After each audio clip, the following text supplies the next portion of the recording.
Welcome to the Conscious Fertility Podcast. Today, my guest is Dr. Jaap van der Wal, who's a medical doctor, Ph.D., and embryologist. Now, to my listeners, as you know, we have kind of two themes often happening in our podcast. One could be very fertility focused, and then the others, the majority, are a lot on consciousness.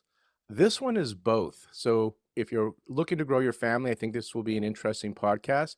And if you're interested in consciousness and not looking to grow your family, I think you're going to stick around and hear what Dr. Jaap van der Wal has to say. As I mentioned, he's a medical doctor and embryologist who has focused his research on the fields of anatomy and embryology. He's particularly known for his work in understanding the human embryo from a phenomenological perspective.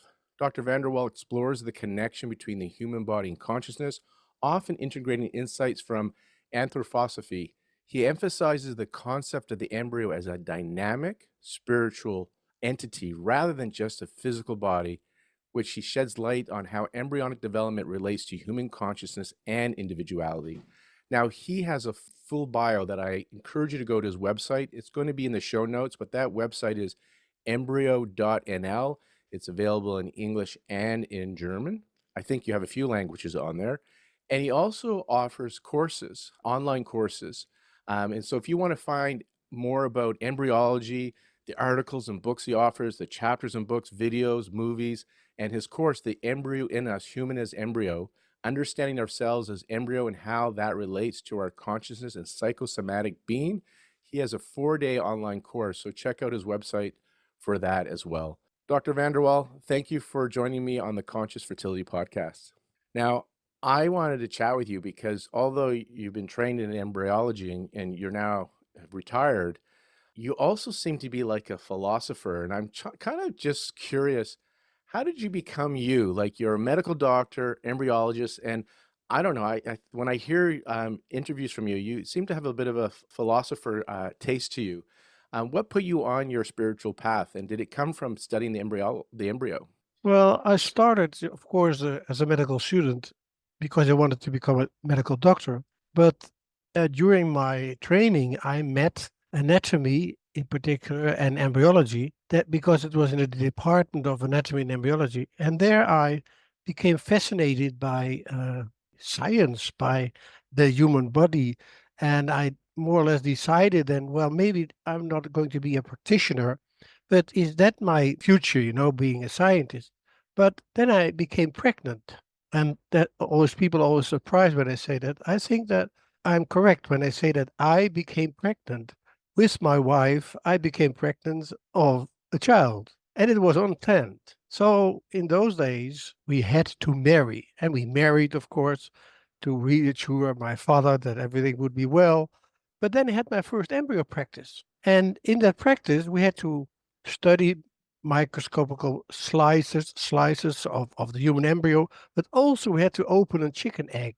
And in the chicken egg was a living embryo. And it was so fascinating for me because I was in that time I was just involved in embryo because I was pregnant with my girlfriend, my wife now. And then I wrote her a letter and I said, this is so fascinating. Maybe this is what I want to know about in the future. But what it has to do with the child in your belly that very soon is going to make me a father, I don't know. There was a split between what I learned as a scientist about embryo and what I experienced in my life as being pregnant, having children, raising children, being a father. How is this relationship? And that was a question. And then I met anthroposophy. And anthroposophy made me aware of that you can make the choice. Either we are just bodies and we have brains and brains produce our personality, or we are beings of spirit and matter. We are beings with a soul. And then I started to realize, but if we have a soul, what will I answer to the question that so many people have nowadays, ask me nowadays, and that is, when does the soul come in? It's a typical Yeah. Catholic question because Catholics believe that we are beings of soul and body. And then they ask, but at what moment is the soul coming in?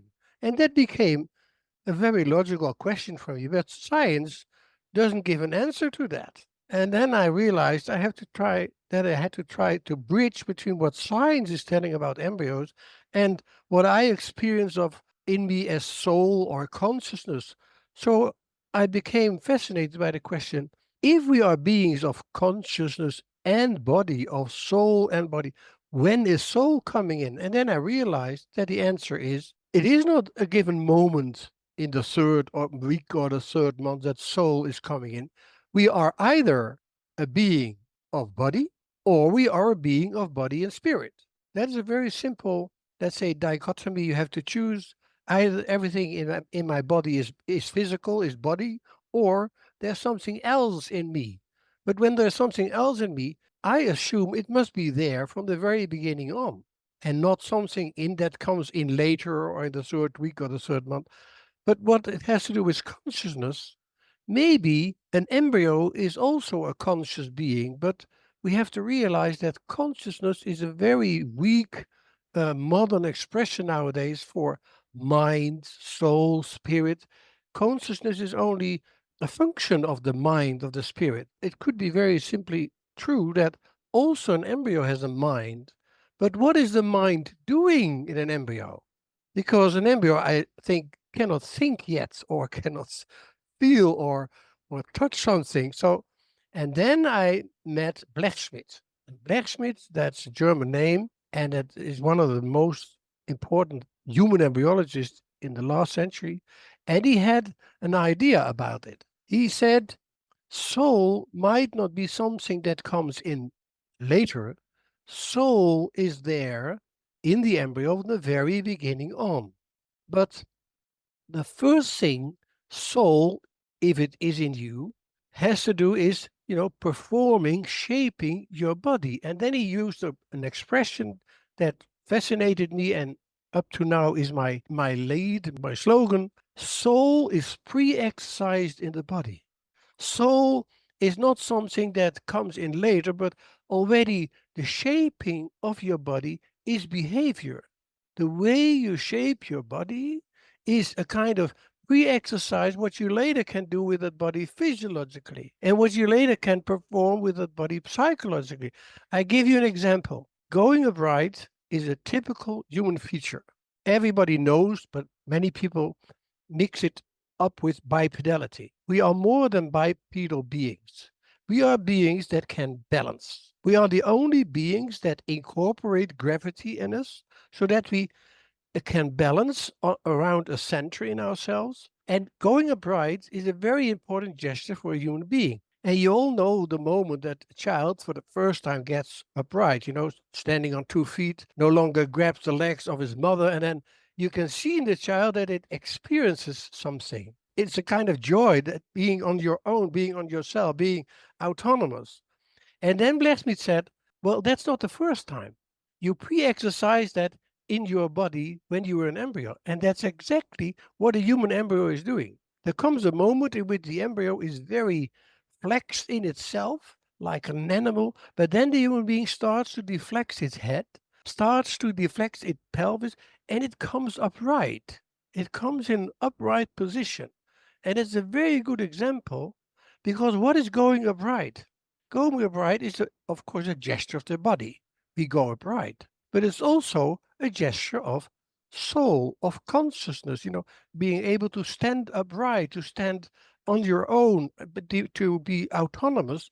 That's a gesture of the soul. And so what Blacksmith means is that when a child comes upright when it's 1 year old for the first time, that's not the first time. That is pre-exercised in morphology, in formings and shaping the body. You first have to erect your body in a morphological way so that you later can do it in a physiological way. And that also is a pre-exercise because 1 year later, that little child says for the first time, I want a piece of bread. And until that moment, they always talked about themselves in the third person. Jaap wants a piece of bread. But that first experiencing in yourself, I want something. I don't want to be a priest, Father. I want to study medical doctor. That is a kind of coming upright that has spiritual, it's the force of spirit to come upright. But first you have to perform it morphologically, then you perform it physiologically, and that all is free exercise to be able to come up right in your later life cycles? And that were the questions that I'm going to ask myself. So consciousness, don't call it consciousness. Consciousness is my being aware of awake. The embryo sleeps, but that doesn't mean that there is no soul. That doesn't mean that there is no consciousness, but the consciousness is there involved in shaping, performing the body. So consciousness is, or soul is there from the very beginning on. And consciousness is another thing. I maybe later talk about that, or I don't know if we will talk about it, but soul, spirit is there from the beginning on. So what does that mean? That the question that the child is asking, where do I come from? That the answer to that must be found in conception. And that became my main topic in my teaching about embryo. What is conception? What happens if conception? If we are beings of spirit and body, of spirit and matter, then conception might be the moment in which, for the first time, there is a connection between that spiritual, that, let's say, non body dimension in me and matter. So, conception, therefore, might be the biology not of making, not of fertilization, but maybe conception is a process in which something can connect. So actually, we nowadays perceive or think that conception is the making of, that the sperm fertilizes an egg. I have never seen that. I've never seen an active principle like a sperm penetrating a poor passive egg and therefore fertilizing the egg. The egg is not fertilized. It is an hour-long process of interaction, dancing with each other. Are we going to do this? And yes or no, and exchange of substances. And then you see that there is created a situation for a very few hours in which something else might connect. That is all I bring to people. That conception isn't not the penetration of a sperm penetrating an egg. It's a dancing. It's creating possibilities. A child is made possible. And what is the partner in that? Human conception is not about two. Human conception is about three. There's a third, like the Tao says it. There's always the three. And the third is the spiritual dimension that is apparently in the conception process. It's made possible that spiritual dimension can connect with the matter of a sperm and an egg. And then the sperm and the egg transform, not in a cell. The zygote is not a fertilized egg cell. As soon as the so-called egg cell is fertilized, as soon as they fuse, there comes a zygote. And a zygote is something else. A zygote is not a cell. Let's unpack that a bit because, obviously, from the materialistic perspective, you have an egg cell and a sperm cell, and practicing Chinese medicine and knowing about the Tao, you got the one, then comes the two, then comes the three, then comes the 10,000 things, right? Yeah, yeah, And yeah. so it's a understanding that there's the sperm, the egg, and then spirit enters to create life.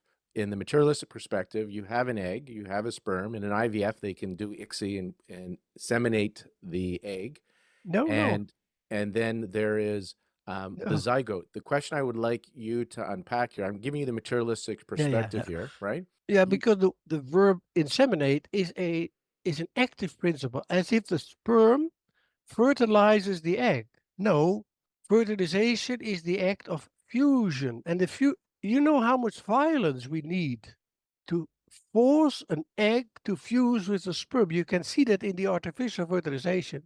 They take a needle and with a lot of violence, they force the sperm cell to be entered into the egg. That cannot happen in vivo. That's impossible. A sperm never can evolve or develop the mechanical force to penetrate an egg. And that is what I do not see in my in vitro fertilization. I see a hour-long process of exchange. They also rotate around each other. And in these few hours, there's an exchange of substance, and then it's made possible that they fuse. So the fusion leads to it's a kind of transition. It's the same transitional moment as dying.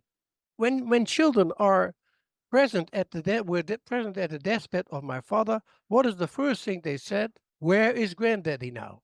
Because what do children see at a deathbed? That something disappears.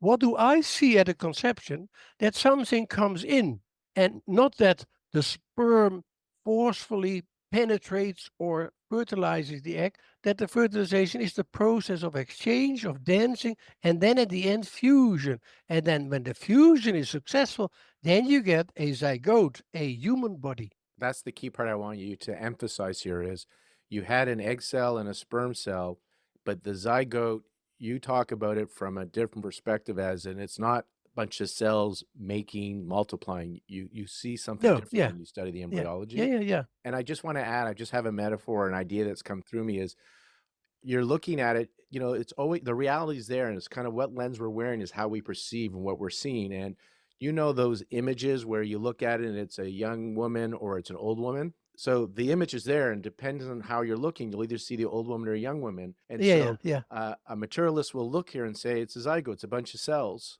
and you're yeah, looking at it from a different perspective. And so I'm curious to hear how you're seeing it.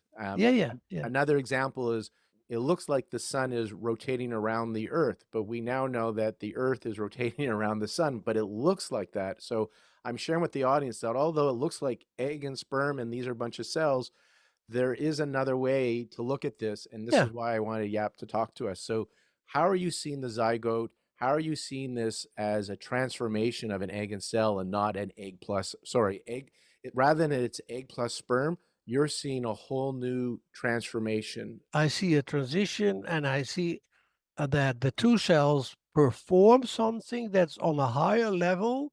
They become a unicellular organism. So it's not simply the fusion of two cells, then delivering a third cell. No, it's not a cell. It is the human body. And then that human body starts to grow. And what is growing? Growing is always associated with multiplication. Multiplication, more of the same, more of multiplication, replication.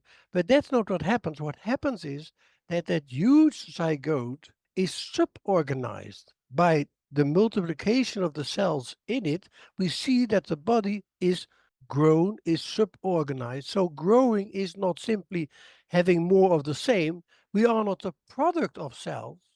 No, we organize our body constantly into cells, into trillions of cells, and that makes it possible to differentiate these cells and to create a body.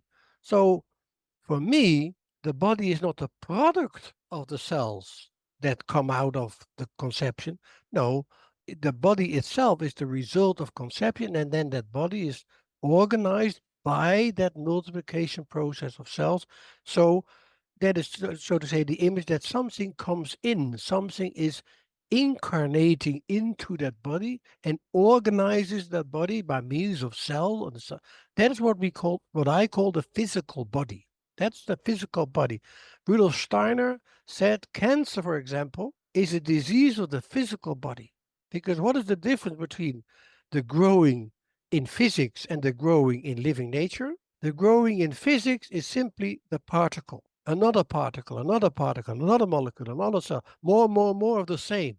But the growing in a living being is organization of that multiplication. And when you are not capable of that, then you get cancer.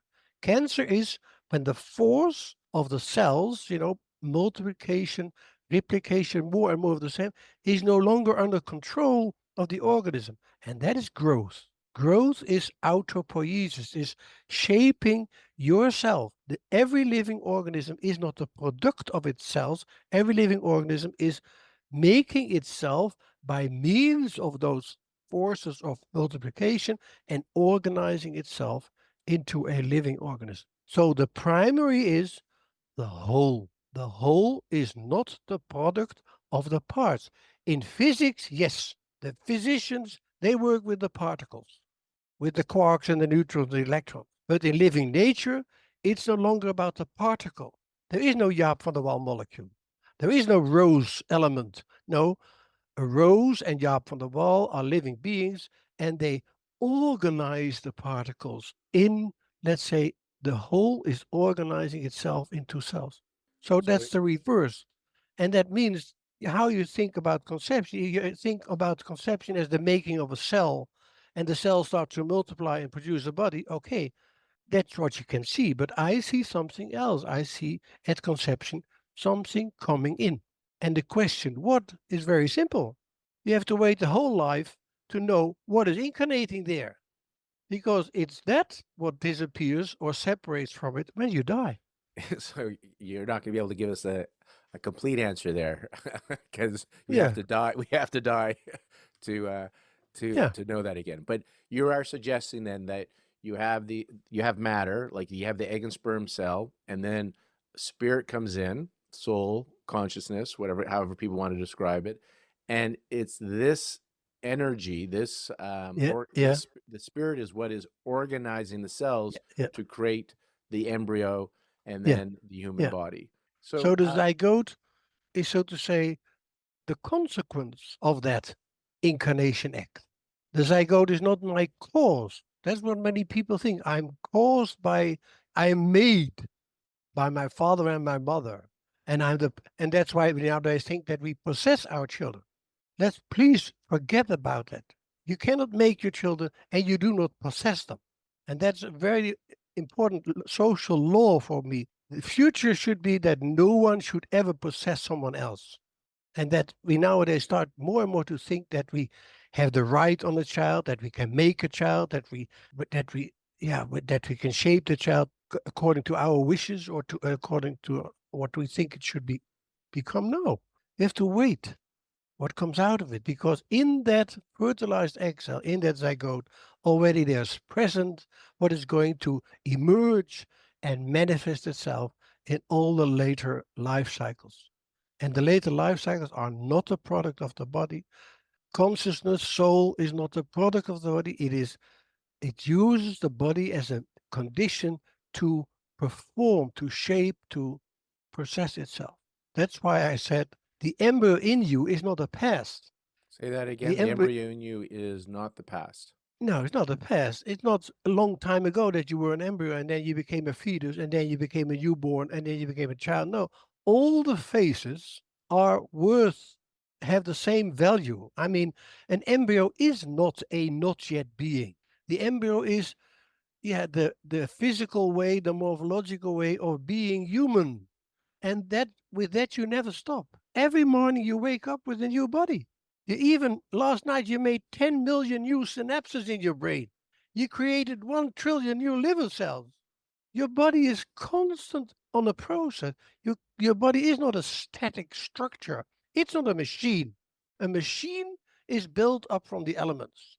You can build a computer from its chips, but in a living being, the body is constantly performed and shaped and refreshed. And, you know, that's why the body is not an anatomy, it's a process. It's a process in time. And that's what I call, yeah, that is soul, that is spirit, that's the other dimension in me. And I think I've heard you say that you don't think we're a result of cell division. You kind of alluded to that the whole is greater than the sum of its parts. So you're not seeing us as a machine. So if we're not a result of cell division, if I'm understanding this organizing energy, we'll call it the soul, comes in and it organizes the body. Okay. And then it's a continuous happening throughout the embryo development. And so if we can just go with this, you have the zygote. So you had two cells come together plus spirit, and then it starts And to then, yes, organize. yes, yeah, I think I've heard you say something, and please, something about we die out of our mother at yeah, birth. yeah, yeah, Can you tell me what you mean about that? And I think you connect that to the placenta because some people aren't aware that you have the zygote, but eventually there's going to be some more changes, and there's going to be like almost a division. Part of it's going to become the placenta, yeah. and part of it's going to become the body. The body So that's now sitting in the chair. Yeah. yeah. So can you talk a little bit about I think you say we die twice at least, when we're born and then when when the body dies. Do you have anything to share on that, what you mean? Dying is the gesture, the process of, let's say, separation. Something separates from a former. So you die out of a former. Rumi, the philosopher, I died from the mineral and became a plant. more of a stone never becomes a living being. A living being is something else than a stone. So we have to die out of the physical mineral world in order to develop and become living beings. And more of the plant, more of living, will never get consciousness. The animal is the opposite of the plant. The animal dies out of the plant. Dying is the gesture of development. That is why Darwin, in principle, cannot be right. The later species do not come from the former, but we do not come from the apes. The ape is in us, and we developed, so to say, from the apes. Out of the apes, we developed and became human. And the ape developed out of the primates, and the primate developed out of the mammals. So gesture is a necessity to develop. And now realize that only living nature, all living nature has the essential feature of mortality. Mortality is a necessity to develop. Physics is eternity. Water doesn't have a lifetime, but living beings have a lifetime. They have to die. Dying is the possibility of development. And that's what literally is happening in your prenatal time. Because already at the end of the first week, you create two bodies. You create a center, and that is, okay, that's called embryoblast, and that will, so to say, become the body that's now sitting in a chair. At the same time, you develop a mantle around that center, and that is your future placenta. And then you see a depolarity. You see that from that moment on, that center is more and more becoming autonomous and has at the end to be separated from mother. Where your placenta body is more and more connecting, sympathetic with the mother, and that's how you live. So if you ask me, where does an embryo live, or where do you live prenatally? Not in your body yet. You live in your placenta. Your placenta is a magnificent organ. It can breathe, it can digest, it can excrete. It's a very complex organ. There you live, there you breathe, there you exist. And what are you doing? Shaping your body. And now what happens at birth? Say shaping your body, you mean it's The body growing? that's now sitting in the chair. Yeah, so you're shaping, the body's growing, and that placenta is nourishing you, it's feeding you. No, placenta is not nursing you.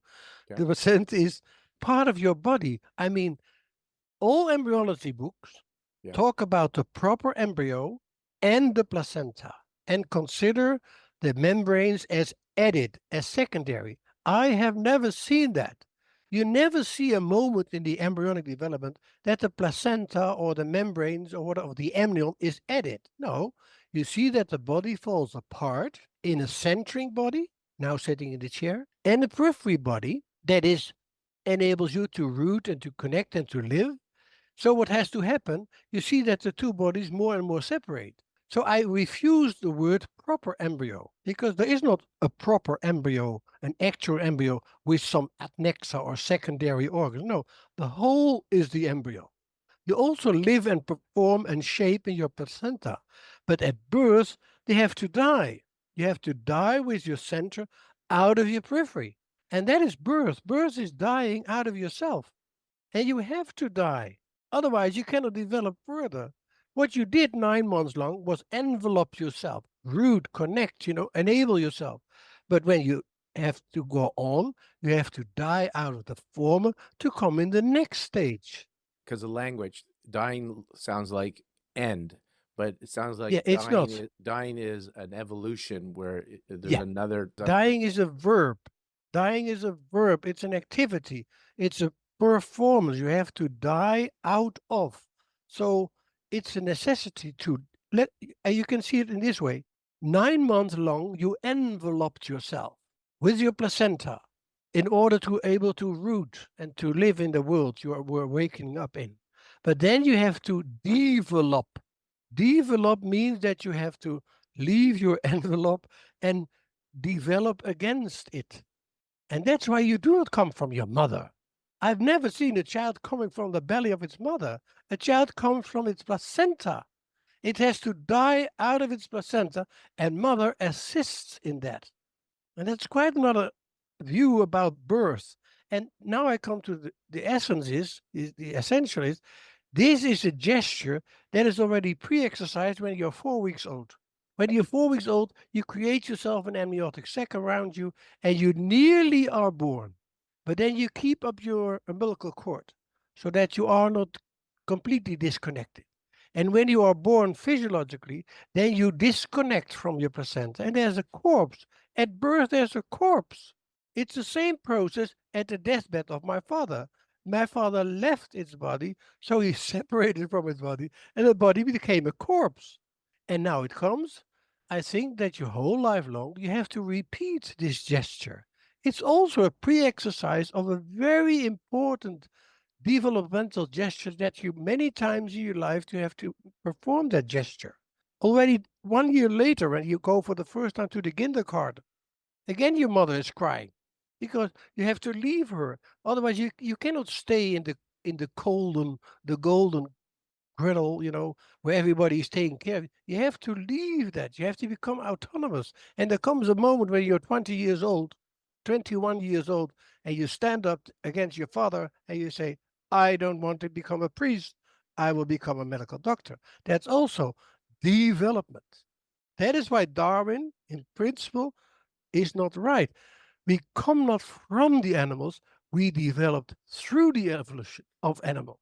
Yeah, so I think I only have one issue with this philosophy now is that my 21-year-old that says he's going to become a doctor, you said he has to birth, like so he comes out of the placenta. In this case, it sounds like he leaves your home. But what happens if your child doesn't leave your home and he's Yeah. living in your basement? Because Okay. Good. he's Good. not fully Yeah. born. Yeah. But philosophically, it's very important. Um, I have some questions around this. I love philosophy, and then I also love to see how we can incorporate this in our life. And I want to do it on a big picture and then on an individual one. I was just thinking how you talked about cancer cells when the organizing it seems has gone wrong, and I have a question is, if it's soul and spirit, can it go wrong? Like what happens when we see things where the body's not developing properly or we have miscarriages? What's your thought, your thinking and philosophy have around that? Because we have the egg cell and the sperm cell, we bring in this energy, Genes. Yeah.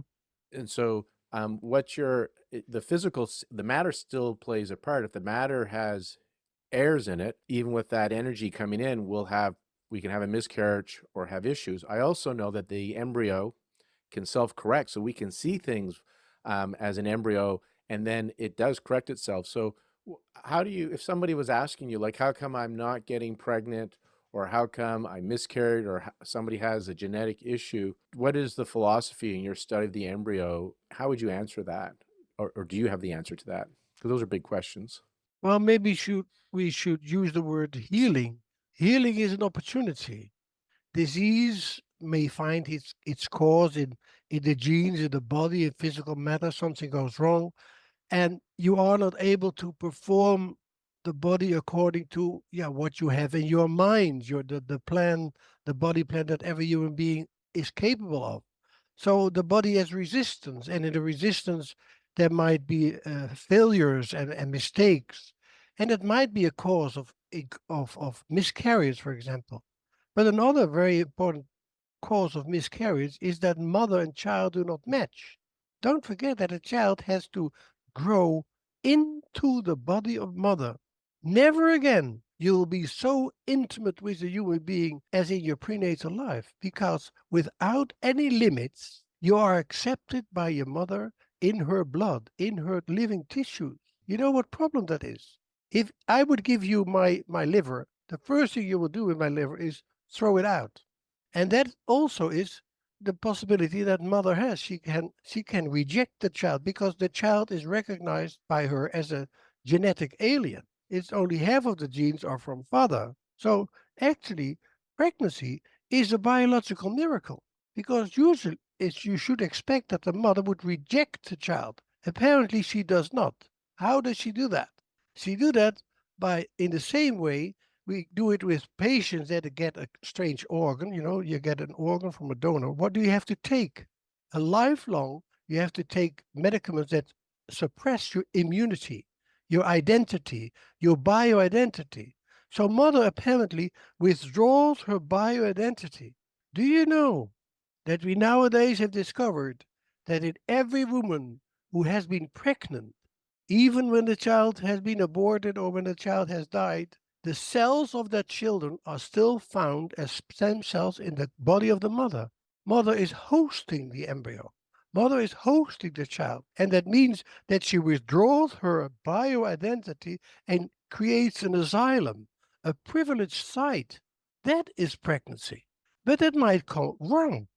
And mother cannot help that, but it might be disorders in her immune system or whatever, and that then she is not fulfilling this capacity of shaping space. That might be a cause of miscarriage. But of course, miscarriage can be caused by defects in the body. The child cannot root or cannot perform its body in the right way. So I think that disease, most of the time has its cause in the body. And soul, spirit, might be the dimension of the healer. The healer of cancer is in us. Modern cancer therapy is nowadays what? Immunotherapy. We now know that we are heading for a future in which we have to develop for every cancer, every type of cancer, in every individual, a very specific medicament. Because cancer is the failure of the bioidentity to control that strange cells that have come up. The healer in us is there, so he can support that healing. And if you do it by surgery and by chemo and by all the other that are not therapies, that are treatments. But a real treatment, real therapy in the future might be that we activate our own bioidentity in order to reorganize these cancer cells, if possible, of course, in the right way. So I see disease. I don't think that spirit, my soul, can be diseased. Yeah, my soul. Yeah, let's make a difference between soul and spirit, because soul is my personality. That is, my soul is Jaap van der Wal, but that's not my spirit. My spirit might be something beyond that. And people often say, "Oh, you are an anthroposophist." No, I'm not an anthroposophist. I'm inspired by the ideas of Rudolf Steiner. Oh, so that means that you reincarnate, sir. You will come back. I say, no, I will never come back. That's impossible. One time Jaap van der Wal is enough. Because there might be something in me, something eternal, something yin, something spiritual, that might leave the body when I die and maybe comes back in another dimension, in another time, in another culture, in another body. And never again I will be Jaap van der Wal. So Jaap van der Wal, I consider my soul. My soul is Jaap van der Wal, is as well body as spirit. But that spiritual dimension, that's my spirit, that's my healer, that is my higher self. And that is, so to say, non-body. But the soul is as well body, as well spirit, and at the same time, neither body nor spirit, something new. That's why Jaap van der Wal is so unique. There will never be a Jaap van der Wal again. You cannot So, clone me, you can reincarnate me. That's why it's so unique. and I want to touch on when you were sharing about sometimes there's miscarriage, there's not a right fit. And just to give comfort to our listeners, because there's many times the women will share with me that they feel that their body's failing them, they're failing the child. God is punishing me based on their beliefs. Yeah, I know. Yeah, Terrible, and yeah. so I want to be sensitive to that because is there anything anybody can do or because they're gonna I don't want to give somebody another reason to blame themselves that they're not getting Yeah, pregnant or they're that's right. miscarrying. Yeah, So could you unpack that a little bit more when you said sometimes, you talked about the individual has to take a back seat, like you said, the if you gave me your liver without giving me immunosuppressants, my body would reject it, right? yeah. Because it's not self. And you Hmm. said it's a biological miracle when you have a pregnancy and give birth, because your body has to not see it as separate, right? Yeah. And we don't give them any medications. The body, this healer inside you knows how to do this.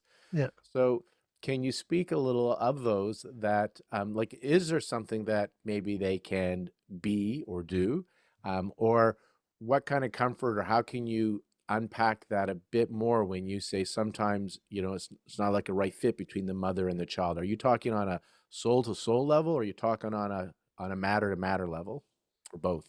Yeah, but the matter to matter level is the most important one because that's where you're completely dependent on in that phase of your life. Yeah. And don't blame the mother for that because it's on her unconscious level that these things happen. You cannot make her responsible or they try it with the hormones, they try it with all kind of procedures, but again, they are now looking for immuno. They're now looking for maybe a kind, yeah, maybe kind of vaccination-like treatments that you can help the mother to assist in not her unconscious I am, her unconscious spirit soul to reject the child. So maybe we can help them like that. And the same thing is with fertility. Nowadays, when I was a medical doctor, I was taught that you had to wait 3 years 3 years, two people, male and a female, live together and in, having cohabitation and love with each other. And when then they were not successful with pregnancy, then you started to look at the problem seriously. Nowadays, people even want to plan their births. First, they want to make career in Google and they freeze their egg cells and they want to plan the birth of when they're 40 years old and the white prince on the horse comes along. So many people don't want to wait anymore. So I think that many infertility has to do with impatience. And I know several friends, psychologists, that treat these people that are infertile, and they are successful. 60, 50% of these people become pregnant because something in their soul is blocking their openness or their fertility. Yeah, we But of call in course Chinese there are, medicine, we call it flow and receptivity. In our yeah, episode 1 or 2, Dr. Randine Lewis talks about that. And in my work, I call it when we have it's you're calling it the soul. I call it like just the subconscious mind. We can have these yeah, okay, blocks good. or resistance. And when you Yeah, have yeah. resistance on a subtle level, you don't have this free flow of chi. And so anything, there's the physical that we work with. And then in Chinese medicine, we like to work with, we call it the energetic, the subtle stuff that's not always easily to measure. And so it sounds like you're kind of talking about that as well when somebody sees a Yeah, psychologist, how they can remove these unconscious blocks. yeah, The patient's part, when I see people that come to me, they've been maybe trying 5 years. So, the patients I see, they're beyond patient, trying to be patient because they've been trying for so long, right? I don't see the yeah. ones I that know, I know. just Yeah, got married. So these people, it's not a issue of being patient. And then, age is seems to be a factor still. I'm curious how you think of this, but if you marry late and you find somebody at the age of yeah. 40, you don't have Mm-hmm, the luxury as well. And so mm-hmm. we're looking at both the physical and today the spiritual. I wanted to go on to the other part of you studying the embryo. So we talked about, which thank you for answering, just kind of like how do you see this if things aren't organizing well? And you shared that the matter, it's matter, there's matter and spirit. It sounds like you're talking, and you got to have the right building blocks. And if the building blocks are off, then we may Okay, miscarriage good, or yeah. have a disease. And you're sharing that no human being wants a disease, and yet it sounds like it's an opportunity to heal, like to bring in your healer. Did I understand that kind of correctly, or did I misunderstand any of that part? Yeah, but that nowadays a tendency. Nietzsche said we have two domains of health. We have smaller health, minor health, and major health. Minor health is the health of the body. That's what we nowadays so adore. Then we define disease, health as the absence of disease, the absence of pathology, the absence of handicap. And health means that there is no handicap, there is no mortality, there is no disease. But Nietzsche says major health is that what you perform with your handicap, with your disease. You might even die on cancer, but it doesn't mean that you're a loser. So Absolutely. that's Yeah, another way to absolutely. look at Yeah. things. Yeah. Yeah, in Chinese medicine, same idea. Absence of disease does not mean health. Health is vitality. And then Yeah. Yeah. what you're Yeah. sharing is, or we'll give an example. There are people that have severe handicaps, Yeah. and they are full of joy and live more than those that have been bestowed with great genetics, right? Yeah. Yeah. So yeah, That's yeah. right. Yeah. And then, from studying embryology, what have you learned that helps you in the philosophy of life? Because you talked about when things start to multiply and grow out of, you get cancer. So it's not all about cell division, you get cancer. And there's this organizing idea. And I'm just curious, often if you study one thing really well, I find that you can see the answers to life everywhere. That's the whole idea of the Tao, right? And so when you think about our world, about our environment, about how we live as a Yeah, yeah, society, yeah. about Yeah. economy, what does your understanding of the embryo, having watched it and studied it, what insights does it give to you about how we live on this planet and how we can live? Yeah, you could let's go back to blacksmiths. When blacksmith says there are first you have to perform your behavior, you have to perform in shapes and forms in body, then you perform on the physiological level, and then you perform the same just the psychological, but there's also sociological. Steiner says, for example, if we want to understand, if we want to create a good organism, a good society, a good social organism, we have to learn from the living beings how you organize. And we have completely forgotten. We look at the physical world. Our economies are growing according to the cancer model. Economical growth has nothing to do anymore with growth. It's a cancer-like, limitless, more of the same. And that's why our planet is dying on that. Because we don't fit in this planet anymore. Because we forgot what it is to be a living being and how life has its restrictions and its possibilities. But maybe evolution is not about survival of the fittest. Maybe evolution is also about the giving up of the one. I mean, giving up, giving space, giving room for the new. And not only the best one or the fittest one will survive. There are two mechanisms in evolution. And we have become a cancer on this planet.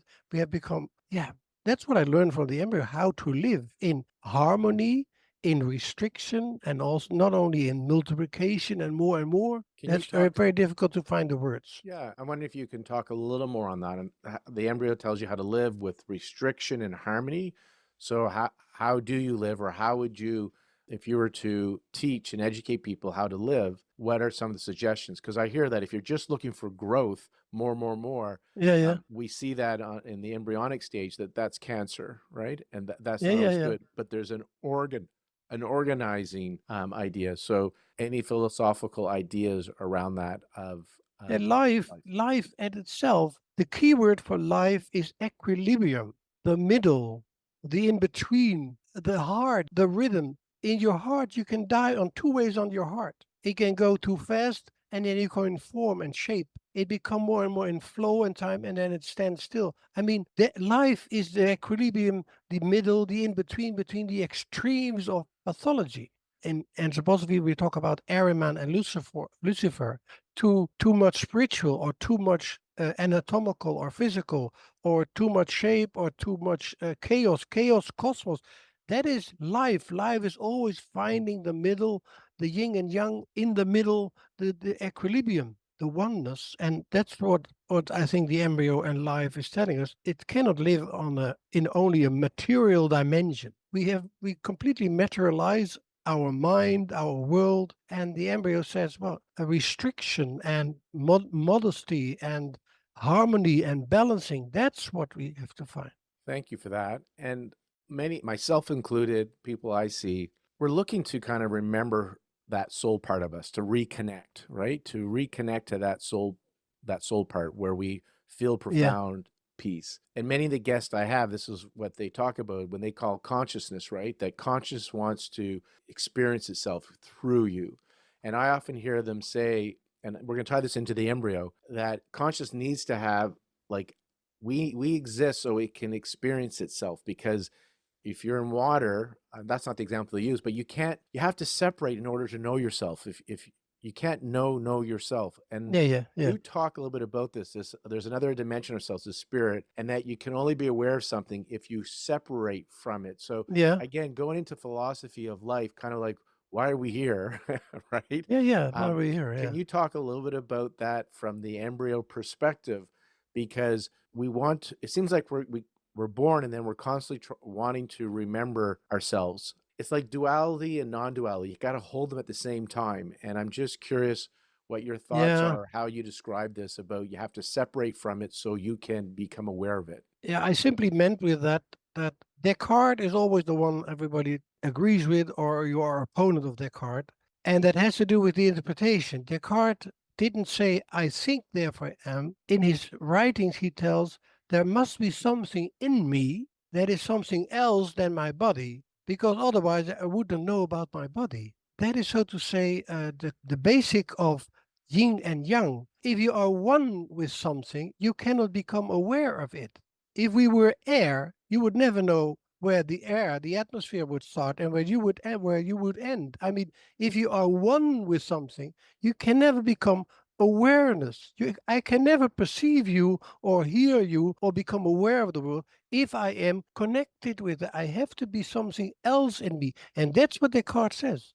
Descartes said, there must be something else in me that is not similar to the matter, the res extensa of the body. That must be something else. That is what in me is thinking. That is what in me is feeling. That is something, it must be completely different. And many people think that Descartes meant that it is a duality, that mind and body is a twofoldness. It's not a twofoldness, it's a polarity. Yin and yang is a polarity, not a duality. And what is the difference? A polarity is one.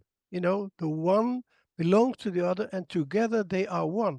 A sperm and an egg belongs to each other. When a sperm comes to an egg, it's a polarity, and then the egg is healed, and the sperm is healed.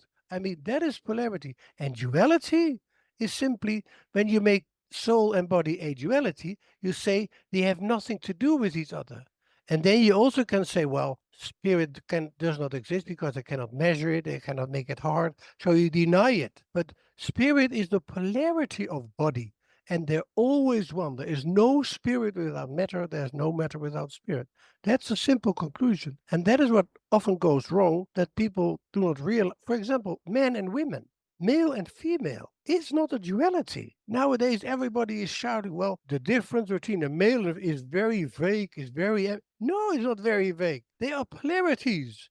They are extremely different. We are completely opposite of each other. And that's nice because then we can create together something, a dimension, which is as well male, as well female, neither male nor female. That is what is going on now. But people think that then they make everything neutral. Now we have to neutralize male and female. Never neutralize. If you neutralize it, then the most important potency goes away, and that is the potency of creating an in-between, creating a third dimension, which is as well the one as well as the other. That's what Descartes says. There's a two-ness in us, and the two-ness belongs to each other. Amen. Oh man, I know. I was like, I don't have a comment for that. I got to read you a quote from Einstein because you embody this as well, based on how you've used science to come to this spiritual understanding.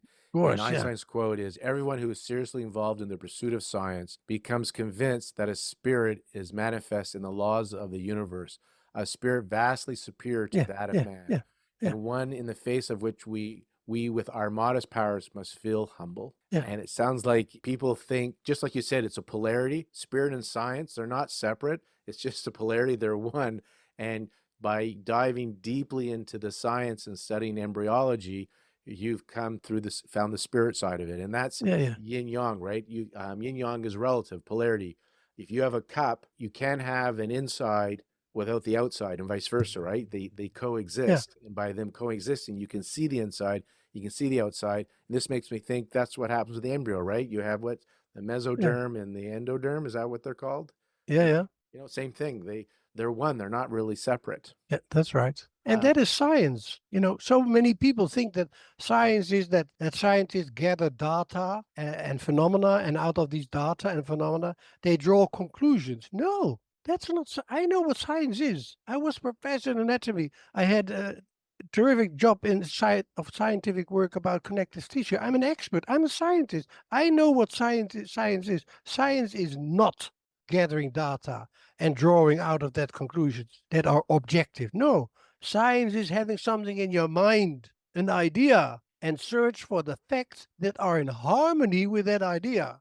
And if the facts are not in harmony with the idea, you have to throw away the idea, not the facts. And that's what they do nowadays. And I have another view. I have a lemniscatoscope. I have glasses that can see polarity. And when you look with glasses of polarity around the world, you see it everywhere. It depends on your pre-scientific mind. What do you see going on in our world? Because it looks very polarized politically. War.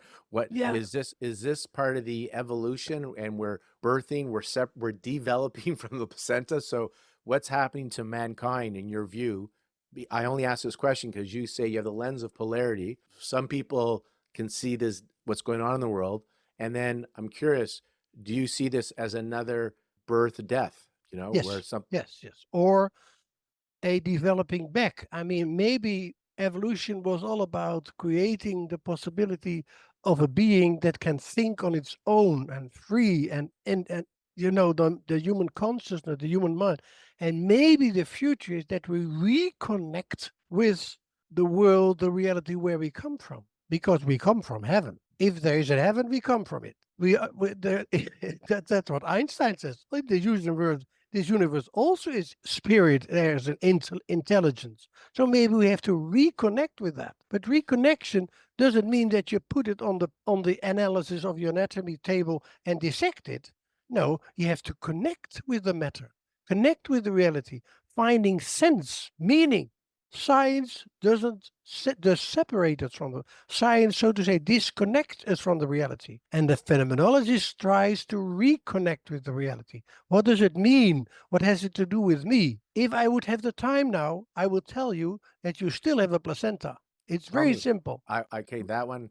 Tell me Yeah, how I saw the just we placenta. all live again in the placenta. The whole universe, the whole world is our placenta. We have to reconnect with that. So simple it is. And that's not by science, that's only by love and wisdom. Love and wisdom. And in your course, The Embryo in Us, Human as Embryo, do you, because you have 4 days, do you teach people how to reconnect to their Yeah, placenta then? Do you yeah. then? I teach them to use these lemniscatoscope glasses, these polarity glasses, and then they can start to do it themselves. And then polarizing. When is polarizing wrong? In America, when you have the Democrats and the Republicans, because that's not a polarity, that's a duality. And dualities make war. But if they could discover that they were in each other, that the Democrats have elements on the inside which had the Democrats on the outside, then they could find a way of polarization that connects. That's what a sperm and an egg do. They polarize so strongly with each other that there comes a new possibility. And that's a zygote. That's how That, to do it. that's how to do it. All right. Dialogue. Dialogue. Dialogue, communication, exchange, the middle.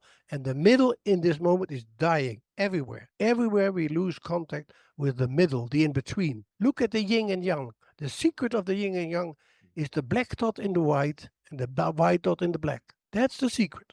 Yeah, each one contains the other. Yes. And Yeah. when you reach the peak of one, Yes. that's where the beginning of the other is. And like you say, Yeah. there is no, I think most of the population on the planet are in the middle, but most of our governments are duality, extreme, like nobody represents the middle anymore. It's very far, call it left, very far right. And However, as let's this not world, call names. if we see everything is kind of not the word replicating, but with our lens that you've shared, maybe out of this chaos that we're experiencing will come a new organizing Yes. Yes. Yes. order, right? And I don't know. I often think of I'm made up of trillions of cells, but I'm not my cells. My body's made up of trillions of cells. Maybe I should use my language better, right? Because I have that the soul's inside me. So my body's made up Yeah. of Yeah. trillions of cells, Yeah. and I'm not aware of my cells, right? But I'm made up of trillions of cells. And you said I'm making like a couple of million cells here and there. And when a cell dies, when a liver cell dies, me, the whole, doesn't mourn it. I'm not even aware of it. I don't know Yeah. if the liver cell is freaking out. Oh no, I'm dying. I'm dying. I don't know. And so Yeah. the earth could be like a cell in the Yeah. cosmos, right? Yeah. And, But by and the way, your liver is a very intelligent organ. It's the most intelligent organ you have. Your liver knows already for a million years what to do with cholesterol. After 4 centuries of science with the brain, we still don't know what to do with cholesterol. what the liver does, That's another way of knowing. Your body is knowledge, tap into wisdom. that knowledge. Okay. And you can tap into that knowledge through Dr. Jaap van der Wal's online courses. So his website again is embryo.nl. I'm going to put in the show notes. And he offers these 4-day webinars, so live webinars that you can join. You get access to the recording. It's called The Embryo in Us, Human as Embryo. And the tagline is understanding ourselves as embryo and how that relates to our consciousness and psychosomatic being. So do check out his website. Yeah, thank you very much for making the time today to just talk about embryology from I didn't know what to expect today, and from a totally different perspective of just, Okay. nuts and bolts. It was nice to just hear a different perspective. Hope my listeners enjoyed it as well. And again, check out his website for other articles, books, and Yeah. chapters and videos. Thank you, Yap. Yeah. Don't forget that every sentence we discussed is about 2 hours in my course. Yeah. I mean, I came with concepts so huge and tell them so simple here in this talk. But okay, that's what has to happen. And then, I just think when like some of the listeners, because they'll say like, but how's this going to help me get pregnant? Like when they're looking to conceive, because you talked about where it sounds like, when you think of ICSI, it's forcing things, but humanity is constantly using nature and stuff for its benefit, right? For its pleasure as well. Yeah, yeah. So what is there available? Like, people are doing diet, they're doing lifestyle, but it sounds like there's another, it's not up to us whether a baby comes through us, basically. Correct? Like, That's right. Yeah. doesn't, we don't make, Not only we, yeah, but we can smash, we can close doors, we can yeah. open doors. But that's another thing. I invite people in my courses to tell stories about them, and you won't believe how often people tell stories they never talked about, how they became pregnant. And most of the time, it's unplanned, it's unexpected. And why do people suddenly make love? Yeah, that comes from the hormones. It's other hormones, you know. Yeah, no, no. Suppose that there is a spiritual dimension that also might knock on your door. I have such experiences myself that we experienced one evening, something happens. What is it? What is it? And 9 months later, it was clear what happened. I mean, Can you um, elaborate? Like, because when you talk, like you subscribe to that idea that, spirit can knock on your door. You've had your yeah, experience. Because I know my firstborn, I'll share a story if you want to share a story. When we conceived, when our son was conceived, at the early stages, it looked like based on hormones and ultrasound that we'd probably miscarry based on what they saw. yeah, yeah, yeah, And my wife and I do, which I do now in my practice, this is over 20 years ago, a form of surrender. We went to a park and picnicked around some trees, and we just, rather than trying to force this, like wanting it and being so attached to it, we we went with the idea that there's a soul that's coming in through this baby. And we said, basically, we would love to be your parents, but we want you to do what's in your best interests. And so if coming into our family, which we will and want and already love you, uh, is in your best interest, then come in. But if it's not the right time for you, then don't come in. We want what's best for you. And that was it. We were at peace in an unhappy situation because we were told we were going to lose this pregnancy. We didn't want to lose it, but there was a sense of peace in that happy. We weren't fighting yeah, it. yeah, We didn't have yeah, yeah, resistance. It was yeah, yeah, beautiful. And then he's 20, 21 years old now. So, so that was our experience of letting go. yeah, And, yeah, yeah, yeah, I'm yeah. curious. So you said you have your own personal story, sounded like with your child where you got a knock on the door. Can you share a little bit about that? Are stories that I hear often from people, and to us it happened in the following way. I was a medical student, 2 years old, and then unplanned, we became pregnant. So we married, and there was a child after 9 months. And then we said, okay, we will have no more children than only this one, because the world, the future, it already, the arguments why it should be one child enough. And then 7 years later, when we still and we said to each other, when you are finished with your study and you are a medical doctor, then we can start to adopt children. So 6 years later, we adopted a child of 14 years old, and she became a member of the family, and she stayed with us till her 23rd. Then suddenly on an evening, there was a colleague, I had a conversation that evening. We were talking about business, about teaching, about anatomy, and then I let him out and come back in the room. And then suddenly my wife said, Jaap, I want to ask you something. And I said, out of the blue, you want a child? She said, yes. I say, that's okay. And then there came a feeling up around it. I mean, it was so crazy. Was like a sequel. What happens here? Where are the arguments? We said to each other every year again, one child, only one child, no, because more children is not good. And suddenly, so we had to stop with with anti-conception. We have to discuss our arguments and so on and so on. And then a few months later, we became pregnant of a woman that's now 47 years old. Maybe that is such a moment that someone knocks on your door and you understand that, you interpret that as, oh, I would like to have a child with you. So maybe it is about ears. Have you ever seen the anatomy of your fallopian tubes? My Two fallopian tube. ovaries, two Yeah. ovaries, two fallopian tubes, and a uterus, vagina, two ears, two eustachian tubes, and there comes a larynx. The larynx is also about reproduction, spiritual reproduction in the speech, in what we think. Speech is what we think. Speech is not communication, but human speech is expressing your inner voice. So this is also expression, spiritual expression of ourselves. So maybe we should head for a spiritual reproduction, not only for body reproduction. Well, as you said, it's polarity. So I'm a fan of integration. So we're getting really good at the physical in our world. And the whole idea of the conscious work that I do in my practice in this podcast is to get practice at the spiritual side of it. So we can have that, what did you call it? When they unite, right? When the Yeah, polarities come together, in when they between. Yeah, fuse yeah, yeah. together to create life. Absolutely. You like my background?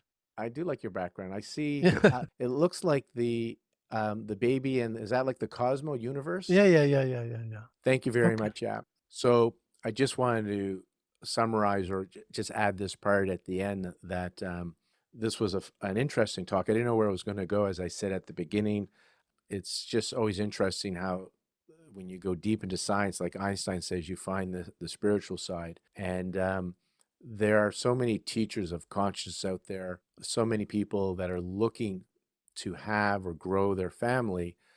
I just encourage you to look at conscious work. And if this has an interest to you, then do check out on the AccuBalance website, our blog section, or just contact us. I'm happy to chat with you. I do sessions online and in person when I do the acupuncture and laser treatments. What a take home for me from this is that it's a fusion, right?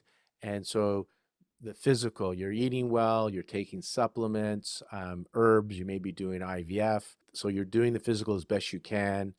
And then the spiritual side, and it's a totally different approach. And that's what I call conscious work or belief change work. And there's so many people doing that, helping you release trauma. So there's books on it, and there's so many people out there providing that support. So I encourage you to look at that aspect as well. So it's not mind and body, it's mind body or spirit matter.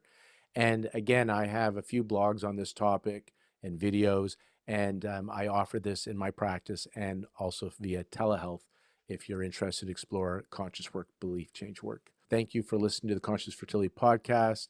If you want to know when the next episodes are released, if you subscribe, my understanding is you get a notification automatically when we release our episodes. Thank you.